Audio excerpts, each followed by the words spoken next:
আজ তোমাদের শেয়ার করব ভীষণ মুখরোচক বিয়েবাড়ির স্টাইলের আমের চাটনি রেসিপি। আশা করছি বন্ধুরা তোমাদেরও খুব ভালো লাগবে। প্রথম থেকে শেষ পর্যন্ত দেখার অনুরোধ রইল। স্বপ্নাস ডায়েরিতে সবাইকে অনেক ওয়েলকাম জানিয়ে আমি ভিডিওটি শুরু করছি।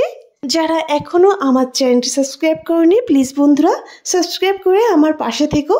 প্রথমেই এক পিস আমকে আমি লম্বা লম্বা করে কেটে নিয়েছি, খোসা সমেত কেটে জলের মধ্যে রেখেছিলাম এবং জলটা দিয়ে ভালো করে ধুয়ে এবার অন্য একটা পাত্রে নিয়ে নিয়েছি এবং আমটাকে সিদ্ধ করার জন্য ফ্লেমটাকে আমি বাড়িয়ে দিয়েছি। দেখো জালও কিন্তু বেশ উঠে আসছে। 3-4 মিনিট জাল করলে আমটা কিন্তু বেশ ভালো সিদ্ধ হয়ে যায়।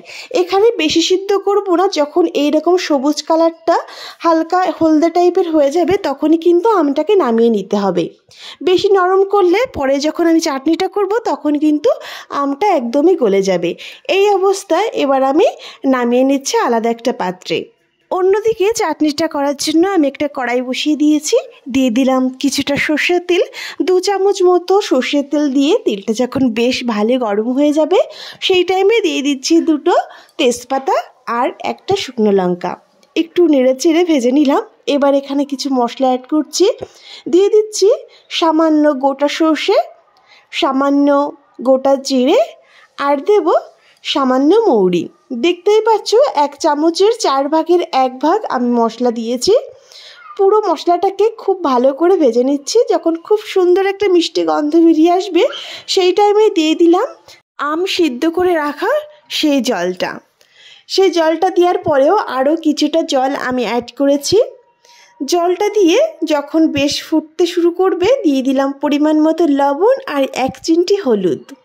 দিয়ে দিলাম হাফ বাটি মতো চিনি, যে যার স্বাদ অনুযায়ী দেবে। এখানে আমি হাফ বাটি মতো চিনি দিয়েছি, তবে আমার মনে হয় এখানে হাফ বাটি চিনি যথেষ্ট, তবে তোমাদের স্বাদ অনুযায়ী অবশ্যই চিনিটা অ্যাড করবে। অন্যদিকে একটা মশলা করে নিচ্ছি। তার জন্য ফ্রাইং প্যানে দিয়ে দিলাম একটা শুকনো লঙ্কা, 1 চামচ মতো পাঁচফোড়ন আর 1 চামচ মতো মৌরি। সব কিছুকে খুব ভালো করে ভেজে নেব, তবে অবশ্যই খেয়াল রাখবে মশলাটা যেন পুড়ে না যায়। একদম লো ফ্লেমে অনবরত নেড়েচেড়ে যখন সুন্দর একটা মিষ্টি গন্ধ বেরিয়ে আসবে তখন নামিয়ে নিচ্ছি শিলনোড়ায় বেটে নেওয়ার জন্য। তোমরা অবশ্যই মিক্সিতে করতে পারো। দেখো এইদিকে কিন্তু জালটাও খুব ভালো উঠে গেছে। এখন আমি দিয়ে দেব সিদ্ধ করে রাখা আমটা। সব আমটা দিয়ে মিডিয়াম ফ্লেমে বেশ খানিকক্ষণ ফুটিয়ে নেব, যাতে চিনির রসটা আমের মধ্যে খুব ভালোভাবে ঢুকে যায়। মিনিমাম 3-4 মিনিট মতো মিডিয়াম ফ্লেমে ভালো করে ফুটিয়ে নিচ্ছি।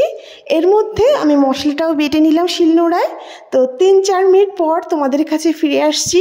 এই অবস্থায় কিন্তু ঝোলটা বেশ গাঢ় হয়ে আসছে। এবার আমি ভেজে রাখা মশলাটা অ্যাড করে দেব। ভেজে রাখা মশলাটা দিয়ে আবারও 2-3 মিনিট মতো জ্বালিয়ে নেব।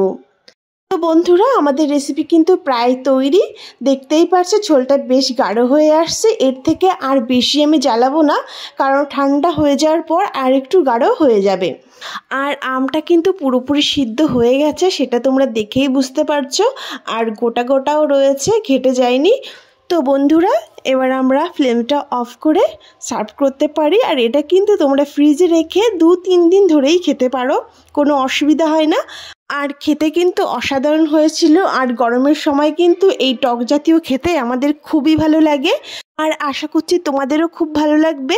ভালো লাগলে বন্ধুদের শেয়ার করে দিও আর কমেন্ট করে জানিও। সবাইকে অনেক ধন্যবাদ পুরো ভিডিওটি দেখার জন্য।